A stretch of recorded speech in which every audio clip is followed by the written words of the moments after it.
jacket that Ray Pfeiffer wore when he first became a firefighter, and it was signed by all the other first responders that have been down here with the field team working hard on getting this bill, and they gave it to me today. So. And tell me, I know you were very emotional, and you said people no longer have shame, they're not accountable, they weren't even there. Why does this hit you so hard? I mean, because I was there on 9/11 and I saw what they endured to help stabilize and bring our country back from, this chaotic and reeling situation. And I'm just, even if I hadn't have been there, I think I would just be angered by the injustice of what they've had to endure to just get through the pain and suffering that they have unfortunately gotten from their own heroism. And so unfortunately in this country, as you know, you can be financially ruined by a health situation, and that's what was happening to them. And it's not just, it's not fair.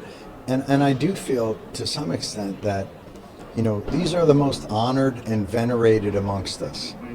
And if we can't take care of them, what chance do the rest of us have? And that's the reality of it. And the message, I mean, is it Democrats, Republicans, this administration? I don't even want to get into it. It's Congress needs to fund this. And they need to fund it indefinitely for the life of these men and women, and not for 5 years. So that's all it is. Mm-hmm. It's their job. And it sounds like you believe this is going to be a life-saving measure for these men and women. You know what? I don't know if it's going to be a life-saving measure, because quite frankly, these diseases, run their own courses. Listen, it can't take away their illness, their hurting, or their grief, but at least it won't add to it. And that's what it's been doing so far. The uncertainty, the financial instability is adding to their... You saw Lou Alvarez, 69 chemos, and they're dragging this guy down here to have to plead his case, hat in hand. Please, sir, may I have some more? Like, this isn't a luxury cruise for these guys. This is their families. This is life and death. It's unacceptable.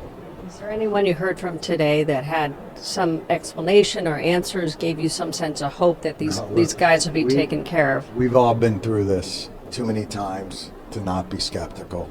And when it happens, then we'll believe it. But trust me, it's not going to be a celebration. It's just going to be a sigh, just a sigh. And then everybody can go off, and then we can turn our attention to the burn pits of Iraq and Afghanistan, which is the next issue that's of a similar ilk that they need to take care of as well. It doesn't end.